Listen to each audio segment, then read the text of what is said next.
자, 이번 시간에 이제 논의 드릴 주제 수요 공급의 탄력성에 관한 주제가 나오고요. 계산 문제 형태로 일부가 출제가 되게 됩니다. 그리고 수험생들이 이거 볼 때마다 못 풀었다고 자랑하는 문제가 수요 공급의 탄력성이라는 주제가 되겠습니다. 전문적으로 모듈이들 되겠습니다. 모듈이들 해서 이게 이제 공부하시면 별게 없어요. 이것도. 자, 하여튼 한번 가보겠습니다. 해서 수요 공급의 탄력성에서 기본 공식을 외우셔야 돼. 대충 눈으로 보고 글씨가 잘 되어 있구나 누구나 다 판단할 수 있습니다. 근데 머릿속에 쳐넣어야 돼요. 그래서 수요의 가격 탄력성이라고 하는 거, 자, 그 재화의 가격 변화를 보내 그 재화의 수요량의 변화를 이미 우리 알고 있죠. 가격이 상승하면 어떻다? 수요량은 감소하게 된다. 가격이 하락하면 어떻다? 수요량은 증가하게 된다라고 하는 거. 근데 얼마나 가격이 상승했을 때 가격이 상승했을 때 수요량이 감소하게 될 것이냐라고 하는 정도, 이걸 가리켜서 뭐라고 한다? 바로 수요의 가격 탄력성이라고 부르게 됩니다. 계산 문제 형태도 마찬가지. 기본 공식을 외우셔야 돼. 문제에서 수요의 가격 탄력성을 미리 주면서 가격 변화를 구하시오 이렇게 물어볼 수도 있고, 수요의 가격 탄력성 주면서 가격 변화를 주면서 수요량의 변화율을 묻는 경우도 있습니다. 그래서 제일 기본 구조, 가격이 상승하면 어떻다? 수요량이라는 것은 감소하게 된다. 아주 간단한 얘기면서, 자, 앞으로 모든 계산 문제 출발점이 되는 거 이 얘기가 되겠습니다. 그래서 먼저 여기서 주요 이슈들, 자, 수요의 가격 탄력성의 측정이라고 해서 일단 호동선이 이렇게 외우셔야 됩니다. 28회 때 구성이 됐던 주제고요. 자, 그래서 수요 곡선이라고 하는 거, 자, 수요 곡선이라고 하는 게 이렇게 보통 우리가 그림을 그리게 되는데, 수요 곡선을 자, 또 선분 형태로 그리는 경우도 있다. 해서 각 점에서, 특정한 점에서 수요의 가격 탄력성을 구하시오라고 했을 때 호 탄력성, 호라는 게 곡선을 의미하거든요. 수요 곡선이 곡선 형태로 자, 이렇게 주어진 상태에서는 특정 지점과 무관하게 수요의 가격 탄력성은 같다라고 해서 호동이라고 하게 될 것이고요. 이에 비해서 점탄력성이라고 부르는 표현을 쓰게 되는데, 자, 수요 곡선이 자, 선분으로 주어진 형태이다라고 했을 때 특정 지점에 따라서 자, 수요의 가격 탄력성은 달라지게 된다 해서 그냥 호동선이 의미고 뭐시고 없어. 그냥 호동선이 이렇게 외우셔야 돼. 호동선이라고 하는 28회 때 아주 엽기적으로 구성됐던 문제에서, 지금 우리가 경제론 파트에서 새로운 문제, 유형의 문제가 호동선이가 28회 때, 30회 때 수요가 완전 탄력적일 때도 완전 비탄력적일 때 수요의 증가 감소가 가격이나 거래량에 영향을 미치는 요인에 대해서 출제가 이루어졌다고 해서 일단 호동선이라고 하는 거 하나 외우셔야 되고, 이건 나중에 공급의 가격 탄력성 얘기할 때도 호동선이 이렇게 가야 돼. 공급 곡선이 자, 곡선 형태로 주어지게 된다라고 이렇게 되게 되면은, 이때는 자, 호동이니까 특정 지점과 무관하게 공급의 가격 탄력성은 동일하다라고 할 것. 그 다음에 이제 공급 곡선이 선분 형태로 주어진다라고 했을 때, 이때 공급의 가격 탄력성이라고 하는 거, 자, 특정 지점에 따라서 공급의 가격 탄력성은 달라지게 된다. 뒤에서 다시 한번 체크를 할 거예요. 그래서 호동선이라고 하는 거. 두 번째 이슈, 자, 수요에 영향을 미치는 요인들에서 요건 이제 던져주는 지문의 전형이죠. 그래서 오지선다형 중에서 지문 3개 깔아주는 것이 바로 용기 대다, 이렇게 공식을 따서 외우자고 그랬어요. 용도가 다양할수록 어떻다? 탄력성이 커지게 된다. 기간이 장기일수록 어떻다? 탄력성이 커진다. 대체대가 많을수록 어떻다? 탄력성이 커지게 된다. 그래서 용도가 다양하다. 그래서 지금 빵값이 겁나 올랐다. 그러면 이제 이 배고픔을 채우기 위해서 빵 외에 여러 가지가 있다. 쌀도 있고 초콜릿도 있고 등등등 있게 되면 빵값이 올라버리면 어떻다고요? 빵 안 먹고 딴 거 먹게 된다. 탄력성이 커지게 된다. 이런 논리 구조가 되는 거죠. 똑같은 내용이 대체재가 많을수록 어떻다? 탄력적이다 라고 이렇게 봐야겠고요. 그 다음에 기간이 장기일수록 어떻다? 탄력적으로 반응을 하게 된다 해서 용기되다 정확하게 개념 잡아내셔야 돼. 이건 거저주는 지문의 유형이 되게 됩니다. 그래서 이 탄력성의 정도라고 하는 것, 자, 그 중에서 기본적으로 우리 미리 알고 들어갈게. 자, 완전 탄력적이다, 그 다음에 완전 비탄력적이다 라고 하는 이 그림 자체를 아예 외우고 들어가셔야 돼. 완전 탄력적이다, 완전 비탄력적이다 해서 이게 자, 선분 형태로 수평선 형태로 있는 것을 뭐라고 한다? 탄력적, 완전 탄력적이라 부르게 될 테고, 수직선 형태인 것을 완전 비탄력적. 그런데 여러분 자료 보니까 이렇게 돼 있어요. 자, 지금 탄력적이다라고 하는 것은 가격 변화율보다 바로 수요량의 변화율이 더 큰 경우를 가리켜서 탄력적이다. 아무것도 아니야. 그냥 이게 분모잖아, 분모. 자, 분모에서 자 분수. 자 해서 자 가볼까요? 탄력적이다, 비탄력적이다를 논함에 있어서 가격 변화율보다 수요량의 변화율이 더 크다. 그러면 어떻다? 탄력적이다. 가격 변화율보다 수요량의 변화율이 작은 것을 뭐라고 한다? 비탄력적이다. 그리고 가격 변화율에 대비해서 수요량이 무한대로 변하는 현상을 완전 탄력적이다라고 할 것이고, 가격이 아무리 변화해도 수요량이 0 변화가 없는 것을 가리켜서 뭐라고 한다? 완전 비탄력적이다라고 하는 거. 요즘에 이제 이런 식의 가장 기초적인 연구를 가지고, 그리고 요 근래 이제 학계론 문제의 특징이 뭐냐면 극단적이야. 너무 쉽거나 너무 어렵거나. 그래서 수험생들이 오히려 이게 되게 까다로워요. 까다로워. 왜? 탄력적이다, 비탄력적이다 대충 알고 있었거든. 그래서 다시 기본을 가셔야 돼. 요즘에 한참 내고 있는 게 이 주제니까. 자, 가격 변화율분의 수요량의 변화율, 가격 변화율보다 수요량의 변화율이 크다라고 하게 되면은 이것을 우리가 뭐라고 한다? 탄력적이다. 그 다음에 가격 변화율보다 수요량의 변화율이 작은 것을 뭐라고 한다? 비탄력적이다. 그 다음에 완전 탄력적이라는 얘기는 가격 변화율, 조금 가격은 변하는데 수요량은 무한대로 변하는 것을 가리켜서 완전 탄력적이다. 그 다음에 이에 대응해서 가격 변화가 아무리 있다 할지라도 수요량의 변화가 없는 것을 뭐라고 한다? 완전 비탄력적이다. 이게 작년 시험 지문에 계속 던져주는데 제가 보기엔 유치의 극치인데 수험생들이 되게 당황할 수 있는 거, 너무 쉬워서 당황할 수 있는 거. 다시, 자, 어차피 가격이 상승하면 어떻다? 수요량은 감소하게 된다. 이건 이제 변화가 없는 거야. 근데 가격이 상승했을 때 수요량이 겁나 많이 변하는 경우가 있고, 가격이 상승했을 때 수요량이 조금 변하는 경우가 있을 것이다. 그래서 가격 변화율보다 분모보다 분자가 크면 탄력적이다. 분모보다 분자가 작으면 어떻다? 비탄력적이다. 분자가 무한대의 값을 갖는다. 이걸 완전 탄력적. 분자가 0에 수렴하게 된다. 이걸 우리가 뭐라고 한다? 완전 비탄력적이라고 부르게 됩니다. 그래서 이제 임대료 상승에 따른 총수입의 크기라고 하는 것을 검토를 해보게 될 텐데요. 요거는 이렇게 이제 가야 되죠. 지금 요 그림은 거기 이제 여러분 교재만 정리를 해놨는데 여기는 빼버렸고요. 자, 가보십시다. 자, 지금 임대료가 예를 들어서 10% 상승을 하게 된다. 10% 상승한다. 근데 수요량이 자 20%가 감소하는 경우 있고, 수요량이 어떻다? 10%가 감소하는 5%가 감소하는 경우가 존재한다고 해보겠습니다. 자, 다시 가격 변화율은 10%인데 수요량은 20%. 이걸 우리가 뭐라고 한다? 탄력적이다. 그 다음에 가격 변화율은 10%인데 수요량이 5%다. 그러면 우리가 뭐라고 부른다?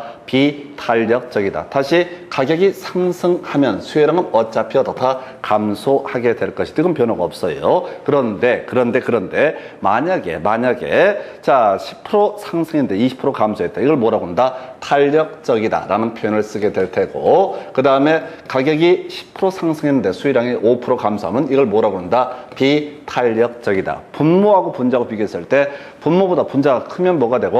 탄력적이 되고, 분모보다 분자가 작게 되면 어떻다? 비탄력적이다. 그래서 만약에 어떤 재화의 수요라고 하는 것이 수요의 가격 탄력성이 탄력적이다라고 전제했을 때 가격 10% 인상하게 되면 오히려 어떻다고요? 총수입은 감소하는 문제가 발생하게 될 것이다. 이에 비해서 비탄력적이다라고 전제하게 되면 가격을 올리면 올수록 어떻다? 가격 총수입은 어떻다? 증가하게 될 것이다. 자, 예를 들면 이런 식이지. 자, 원룸에 입주하는데 이게 이제 수요의 가격 탄력성이 탄력적이라고 전제를 해봤을 때 겁대가를 상실하고 만약에 원룸에 임대를 올렸다. 그럼 사람들이 다 떠버린다고, 탄력적으로 움직이니까. 그러면 어떻다? 공실이 생겨서 총수입은 감소하게 될 것이다. 이에 대응해서 가격이 10% 상승 이렇게 때리는데 이 재화의 특징이 비탄력적이다. 사람들이 오도 가도 못하고 거기에 머물러 있어야 되는 상태다. 그럼 총수입은 어떻다? 증가하게 된다. 그래서 이런 것까지 하여튼 골고루 요즘에 이 하나하나 주제가 그렇게 어려운 주제는 아닌데 하여튼 요즘에 출제 트렌드 중에 하나가 골고루 출제하는 그런 모습을 보여주게 됩니다. 그래서 자, 정리해 보겠습니다. 지금 이제 수요 가격 탄력성의 측정 28회 때 나왔던 주제 호동선이라고 하는 거 첫 번째 이슈, 곡선 형태일 때는 어떻다? 자, 측정 지점과 무관하게 수요 가격 탄력성 같다라고 할 것. 두 번째 이슈가 되게 되는 게 선분 형태일 때는 어떻다? 측정 지점에 따라서 수요 가격 탄력성은 달라지게 된다. 용기되다라고 하는 거. 용도가 다양할수록 많을수록 대체제가 많을수록 같은 얘기입니다. 기간이 장기일수록 어떻다. 이것은 자 바로 탄력적인 요인이 되게 된다. 탄력성의 정도라고 하는 거 간단한 얘기야. 가격 변화를 기준해서 분모보다 분자가 크면 탄력적이다. 분모보다 분자가 작으면 비탄력적이다. 분자가 0에 수렴하게 되면 완전 비탄력적. 그 다음에 분자가 무한대 값을 갖게 되면 어떻다? 완전 탄력적. 이렇게 정의를 하게 됩니다. 그리고 자, 임대료를 상승시켰을 때 총수입이라고 하는 거, 만약에 수요가 탄력적으로 반응하게 되면 임대료 총수입은 감소하게 될 것이고, 이에 대응해서 지금 비탄력적으로 반응하게 되면 임대료 총수입은 증가하는 모습을 보여주게 될 것이다. 그래서 이렇게 해서 수요 가격 탄력성 관련한 쟁점들을 이렇게 정리를 해봤고요. 그 다음에 이제 수요 소득 탄력성이라고 하는 것을 검토를 해보겠습니다. 공식 얘기예요. 그래서 자, 우리가 앞에서 가격 탄력성이라고 하는 거, 가격 변화율분의 그 재화의 수요량의 변화율 이렇게 공식 삼았어요. 소득 탄력성은요, 소득 변화율분의 그 재화의 수요량의 변화율 이렇게 정의를 하게 됩니다. 그래서 이미 본 것처럼 가격이라는 것이 상승하게 되면 어떻다? 그 재화의 수요량은 감소하게 된다. 얘만 마이너스예요. 가격 상승할 때 마이너스고요. 나머지 소득 탄력성, 소득이 증가하면 어떻다? 수요량은 증가하는 모습을 보여주게 될 것이다. 그리고 나서 자, 수익 교차 탄력성, 관련 재화, 소위 대체제의 가격 변화율분의 그 재화의 수요량의 변화율을 가리켜서 뭐라고 그런다? 이것을 교차 탄력성이라고 부르게 된다. 그래서 이게 이제 대체제라는 개념으로 바로 대입을 해야 되는데, 대체제 가격이 상승하게 되면 그 재화의 수요량은 어떻다? 증가하게 된다. 다시 가볼까요? 아파트라는 제어가 있습니다. 아파트라는 제어가 있고요. 그 다음에 연립이라는 제어, 이게 대체제 관계라고 전제를 깔았을 때 연립인 대체된 연립의 가격이 상승하게 되면 여기서 수요량은 어떻다? 감소하게 될 것이고, 이 수요가 옮겨가죠. 그래서 아파트의 수요가 증가하는 이 재화를 가리켜서 뭐라고 한다? 대체제라고 이렇게 부르게 됩니다. 그래서 지금 여러분 교재 정리를 해놓을 때는 그렇게 해놨어요. 거기다가 제가 자, 지금 아파트의 수익 교차 탄력성 구하시오라고 하면 거기 아예 수식을 써놨어. 단독주택과 아파트라고 문제가 주어져 있다면 단독주택의 가격 변화율분의 그 재화의 수요량의 변화, 즉 아파트의 수요량의 변화율이라고 하는 거, 이렇게 정리를 하게 됩니다. 그래서 결과적으로 어떤 재화의 수요량에 영향을 주는 요인은 그 재화의 가격이 상승하게 되면 어떻다? 수요량은 감소하게 될 것이다. 소득이 증가하게 되면 어떻다? 수요량은 증가하게 될 것이다. 자, 대체제 가격이 상승하게 되면 어떻다? 그 재화의 수요량은 증가하게 된다. 이 유치차라는 얘기를 줄줄줄 꿰셔야 돼. 다시 그 재화의 가격이 상승하면 그 재화의 수요량은 감소하게 될 것이다. 소득이 증가하면 어떻다? 그 재화의 수요량 증가하게 될 것이다. 그 다음에 대체제 가격이 상승하게 되면은 그 재화라고 하는 것, 그 재화의 수요량은 증가하게 된다라고 할 것. 그래서 여러분 자료 정리해 놓기를, 자, 전체 수요량에 영향을 주는 요인이라고 해서, 자, 그 재화의 가격이 상승하면 수요량 감소하게 될 것이고요. 소득이 증가하게 되면 수요량 증가하게 될 테고, 대체제 가격이 상승하면 어떻다? 수요량은 증가하게 된다. 그래서 결과적으로 전체 수요량에 영향을 주는 요인은 그 재화의 가격 상승이나 하락이라는 것도 하나의 영향을 주는 요인이 될 테고요. 소득의 증가라고 하는 것도 하나의 영향을 주는 요인이 될 테고, 대체제 가격 상승 등도 어떻다? 바로 그 재화의 수요량에 영향을 준다. 그래서 대체제 가격이 상승하게 되면 그 재화의 수요량은 다시 대체제 가격이 상승하면 그 재화의 수요량은 증가하게 된다. 요걸 가지고 주구장창, 요게 이제 소위 이름하여 계산 문제 형태가 되게 됩니다. 그래서 여기에 이제 문제 유형이 몇 가지 계산 문제 형태가 있는데, 여러분 보실 수 있게, 자, 문제 유형 이미 나왔던 몇 가지 문제를 한번 확인을 해 보도록 하겠습니다. 자, 그래서 지금 이제, 자, 공급의 가격 탄력성, 요거부터 먼저 보고 가서 볼까요? 공급의 가격 탄력성 보시고 나서 문제 가지고 설명을 드리겠습니다. 공급의 가격 탄력성은 거의 이슈가 되지 않는데요. 자, 그 재화의 가격 변화를 보내 그 재화의 공급량의 변화. 이건 간단하지. 그 재화의 가격이 상승하게 되면 공급자는 공급량을 늘리게 될 것이다. 끝. 요것만 가시면 되겠고요. 자, 그래서 호동선이라고 하는 것이 나오게 되겠죠. 그래서 호동선이라고 하는 거. 자, 호 모양 이럴 때 곡선 형태의 공급 곡선에서는 측정 지점과 무관하게 공급의 가격 탄력성은 어떻다? 같다라고 할 것. 이에 비해서 선분 형태로 주어진 공급 곡선에 있어서는 측정 지점에 따라서 공급의 가격 탄력성은 다르다라고 이렇게 얘기를 합니다. 그다음에 탄력성의 정도까지 마저 설명을 드려볼까요? 자, 가격 변화율, 가격이 증가하면 어떻다? 그 재화의 공급량은 늘어나게 될 것인데 이 가격 변화율보다 자, 공급량의 변화율이 더 크다. 분모보다 분자가 크다. 그러면 어떻다? 탄력적이다. 이렇게 평가를 할 테고 이에 대응해서 가격 변화율 대비 공급량의 변화율이 더 작다라고 하면 비탄력적이다. 가격 변화율 대비해서 공급량이 무한대로 늘어난다. 이걸 우리가 완전 탄력적이다라고 할 것. 이건 안 나와요. 이에 비해서 어떤 재화의 가격 변화율에 대응해서 공급량의 변화율이 변화가 없는 것을 가리켜서 완전 비탄력적이다. 그래서 가장 대표적인 게 토지 물리적 공급 곡선이라는 표현을 쓰게 됩니다. 토지 물리적 공급 곡선. 앞에서 우리가 부증성이라는 개념을 만들어냈었죠. 토지라고 하는 것은 아무래도 물리적으로 그 공급량을 늘릴 수가 없다라고 하는. 그래서 바로 토지 공급 곡선은 어떻다? 완전 비탄력적이다라고 하는 거. 요것만 하나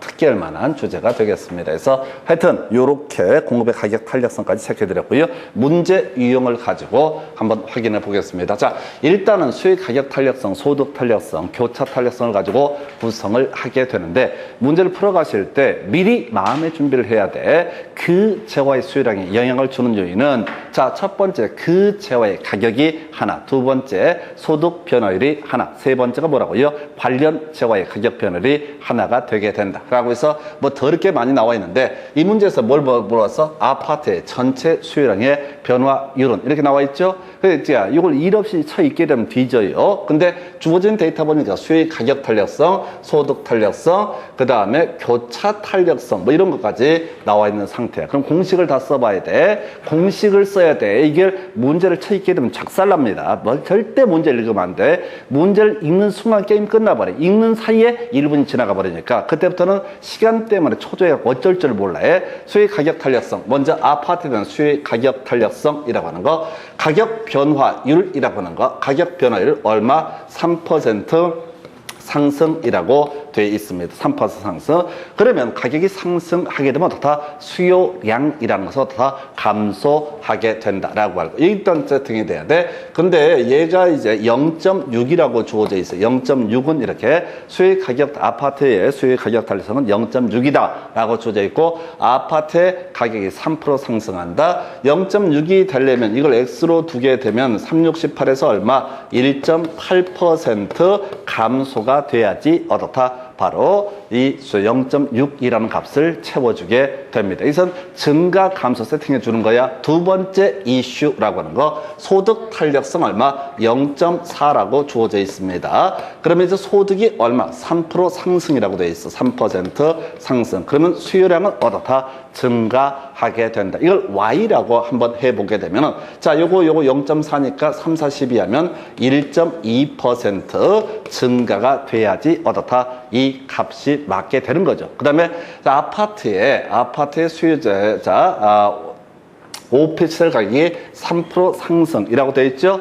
자, 지금 아파트의 교차 탄력성이라고 하는 거. 그러면 어떻게 되는 거야? 자, 주어진 값이 0.2라고 주어져 있는 상태입니다. 그러면 오피스텔의 가격 변화율이 분모값이 된다고 아까 우리 자료에다가 이렇게 썼잖아요. 아파트의 교차 탄력성. 그러면 예를 들면 여기서는 오피스텔이고 아까 주어진 데이터는 단독주택의 가격 변화율. 이렇게 미리 힌트를 드렸다고. 답을 외워버려야 된다고. 통째로 일 쳐 있고 이렇게 하면 작살납니다. 자, 그래서 오피스텔의 가격 변화율이 얼마야? 3%. 자, 3% 증가라고 되어 있나요? 그러면 이걸 Z라고 이렇게 하게 되면 Z는 얼마가 돼? 3%하고 0.2하면 0.6% 다 증가한다. 그래서 토탈 첫 번째에서 1.8% 감소, 두 번째에서 1.2% 증가, 세 번째에서 0.6% 증가 해서 전체 수요량은 어떻다? 변화가 없다라고 하는 거. 전체 수요량은 어떻다? 변화가 없다. 한 번만 더 문제 풀어보겠습니다. 문제를 외우는 거예요. 이게 지금 수험생들이 작년에 그렇게 또 모질이들이 와갖고 이걸 읽다가 뒤져버릴 뻔했다고 쳐 읽지 말라고 그렇게 지랄을 해도 아무 눈 하나 깜짝하잖아. 문제만 보면 문제 거의 무슨 뭐지? 그 개새끼 있죠? 그 러시아의 개새끼. 모르나? 소련인가 러시아에서 개새끼한테 그저 가잖아요. 종을 치면 침을 흘리기 시작한다고 밥 줄 때마다. 그럼 나중에 밥 안 줘도 침 흘린다고. 우리 수험생들의 모습이 거의 파블로프인가? 거기 하는 그 강아지랑 거의 똑같은 모습이야. 하여튼 문제만 주어지면 남들보다 어떻게든 먼저 읽으려고 그래. 그래서 어차피 읽어봤자 소용이 없어요. 전체 수요량의 변화를. 그럼 머릿속으로 미리 외워야 되죠? 그 재화의 수요 가격 탄력성, 소득 탄력성, 교차 탄력성. 이 하나하나가 어떻다? 수요량에 영향을 주는 요인이 되게 된다. 이게 세팅이 되셔야 된다고. 그래서 자, 주어진 데이터 수요 가격 탄력성, 아파트 수요 가격 탄력성 0.6이라고 주어져 있다고요. 그런데 아파트의 가격이 얼마? 3% 상승. 그럼 여기서 포인트가, 여기서 감소가 포인트야? 다른 건 다 증가인데 얘만 감소잖아. 아파트의 가격이 상승하게 되면 수요량은 어떻다? 감소한다. 그럼 이걸 X% 감소한다고 했을 때 이 수식을 정리하게 되면 X%는 얼마가 돼요? 아까 368, 1.8% 감소라고 하는 거. 이게 하나 이슈. 소득 탄력성. 숫자 주어져 있습니다. 소득 탄력성이 얼마가 주어져 있냐면 0.4라고 주어져 있습니다. 0.4는 소득 변화를 얼마? 3% 상승. 이걸 Y라고 하게 되면 증가하는 거죠. 소득이 증가니까 수요량은 증가한다고요. 그래서 소득이 증가하면 수요량은 증가하게 될 것이다. 그래서 Y%는 3, 40에서 1.2% 다 증가하게 된다. 이런 값이 된다. 세 번째, 아파트에 대한, 자, 오피스텔이든 아파트의 교차 탄력성. 미리 외워버렸다고. 교차 탄력성 얼마를 주고 있냐면 0.2라고 주어져 있는 것이고, 0.2라고 주어져 있는 것이고, 자, 오피스텔의 가격 변화는 얼마? 3% 상승이라고 되어 있죠? 그러면 이때 같이 상승해야 됩니다. 같이 상승. 이걸 Z라고 이렇게 부르게 되면은, 자, 얼마? 3위는 6에서 0.6% 더 증가. 그래서 1.8% 감소, 1.2% 증가, 0.6% 증가. 그래서 토탈 전체 수요량이 어떻다? 변화가 없다라고 하는 거. 그러니까 이거는 문제를 읽고 푸는 게 아니라 공식을 미리 외워놓고 그대로 대입을 하셔야 된다. 그리고 특히 교차 탄력성 얘기를 할 때는 본능적으로 아파트에 대한 오피스텔의 교차 탄력성 뭐 이런 식의 용어 나오면은 무조건 아파트의 수요량의 변화율이 분자값이 되고 나머지 대체재 가격 변화율이 뭐가 된다? 분모값이 되게 된다라고 미리 숙달이 돼 있어야 돼. 이걸 문제를 미리 시험 공부하기 전 미리 연습을 하고 들어가야 되지. 시험장 가가지고 연구를 해요. 환장들 하지. 해서 요거 보시게 되면 거의 1분 안에 풀 수 있습니다. 근데 생각을 하면 절대 못 풀어요. 미리 이 문제 유형을 외우고 들어가야 돼. 그래서 전체 수요량에 영향을 주는 요인 하나 보셨고, 자, 비슷한 맥락인데요.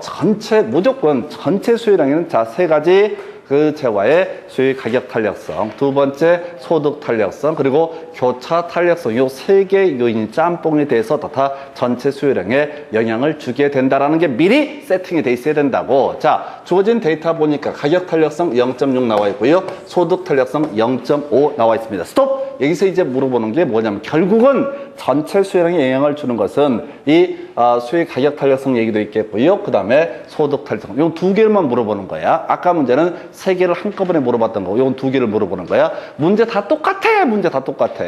자, 그래서 먼저 수요 가격 탄력성 0.6이라고 주어져요. 그럼 공식이 뭐야? 가격 변화율이라고 하는 거. 가격 변화를 얼마? 5% 상승이라고 돼 있어. 그럼 수요량은 어떻다? 감소해야 되죠. 얼마가 감소해야 돼? 3%가 감소해야지 어떻다? 0.6이라는 값이 나오게 된다. 그래서 첫 번째 3% 감소라는 것을 하나 외워뒀고요. 그 다음에 소득 탄력성 0.5라고 주어져 있습니다. 소득 변화율을 알고 싶은데 맞부는 놈들 이걸 물어봤네. 소득 변화를 두고 물어본 것이고요.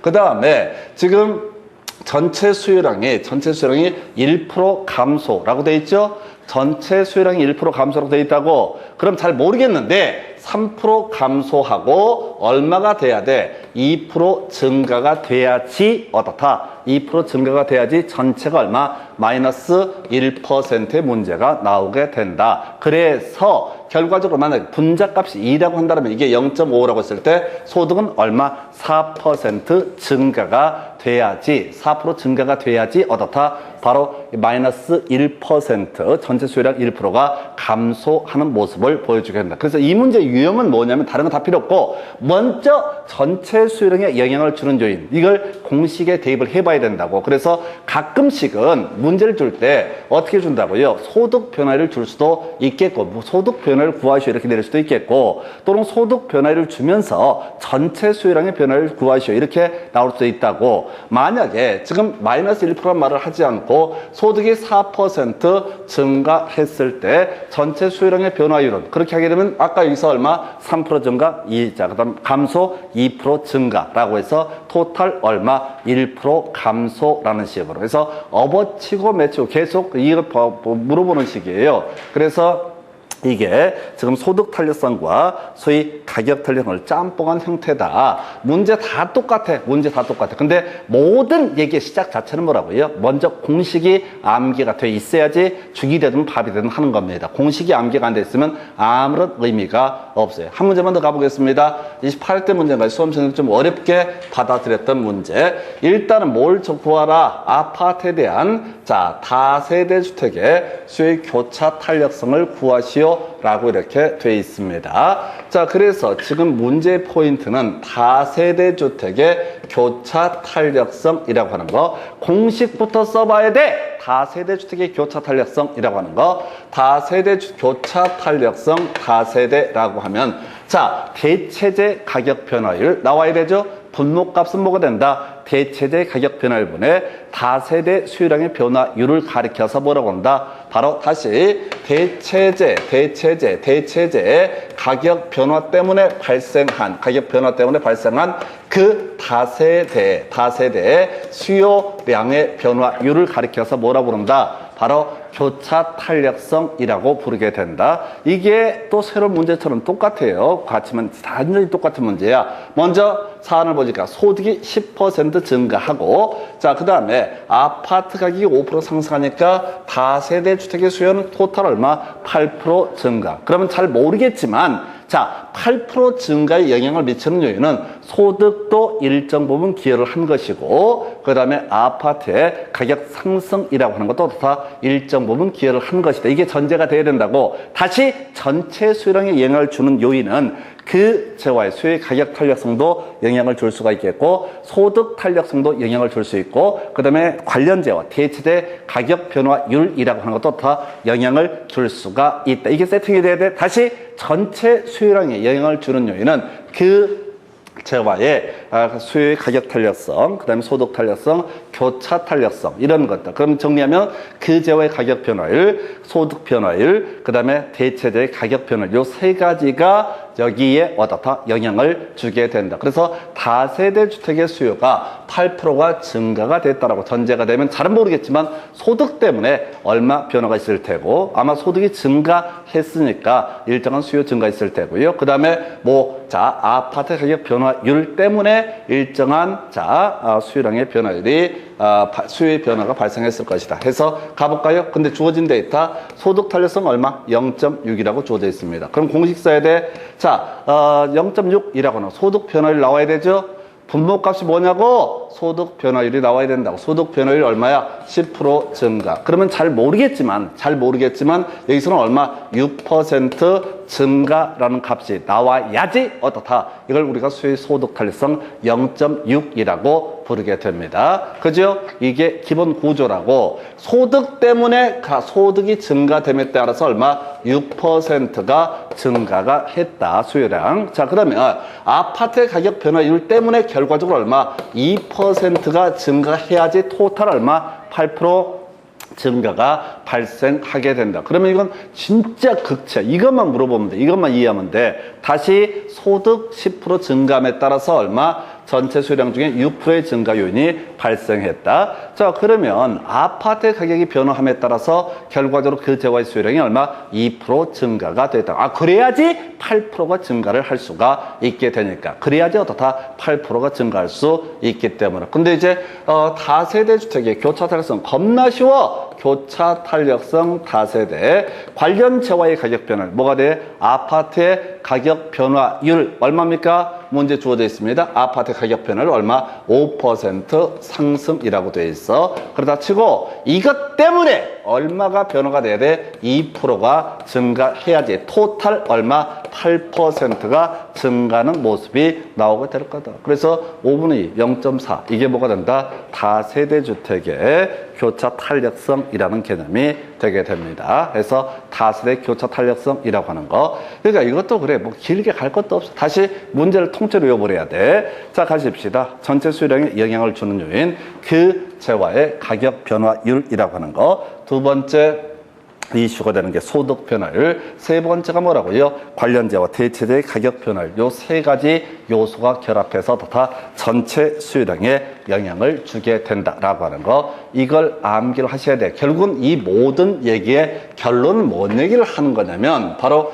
이 얘기였나요? 자, 지금 전체 수요량에 영향을 주는 요인이라고 하는 거. 그 재화의 가격 변화율 때문에 어떻다? 일정한 수요량의 변화가 발생할 수 있다. 소득 변화율 때문에 어떻다? 일정한 수요량의 변화가 발생할 수 있다. 그 다음에 관련자 대체재 가격 변화율 때문에 어떻다? 자, 일정한 수요량의 변화가 발생할 수 있다. 이걸 토탈하게 되면 어떻다? 전체 수요량에 영향을 주게 된다. 그래서 문제를 구성할 때 아까처럼 전체를 다 가격 탄력성, 소득 탄력성, 교차 탄력성 다 주면서 어떻게 해봐라? 당신 능력과 전체 수요량의 변화를 구해보시오. 또는 문제를 구성할 때 가격 탄력성과 소득 탄력성을 주면서 먼저 전체 수요량을 주면서 자, 소득 때 소득은 얼마나 변화했는가 이런 식으로. 그럼 전체 수요량 요거 계산하면 소득 탄력성 주어지게 되면 숫자 입력하면 계산을 해낼 수 있다. 자, 그 다음에 여기서는 이제 교차 탄력성을 구하시오. 이게 마지막 문제가 됐던 사례가 되게 되는데 그때도 얘는 소득 탄력성과 뭐를 가지고 교차 탄력성 두 개를 짬뽕해서 전체 수요량이 얼마?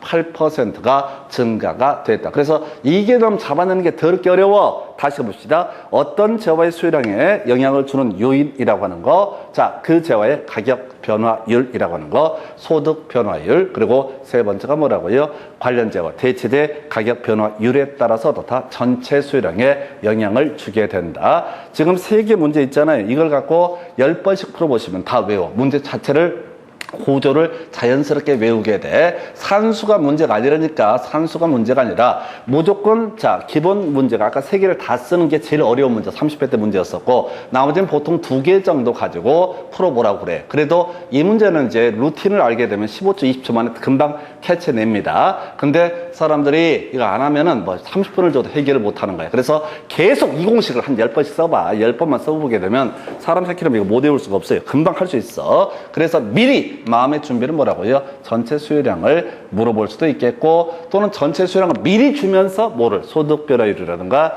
대체재 가격 변화를 거꾸로 물어보는 식의 문제도 구성이 될 수가 있습니다. 그래서 이건 계산 문제 형태로 한 문제 또 문장 형태로 한두 문제 이렇게 상당히 많이 구성이 되는 영역 이렇게 보셨고요. 자, 잠시 끊었다가 이제 균형의 결정 변동, 부동산 경기 변동 묶어서 설명드리겠습니다.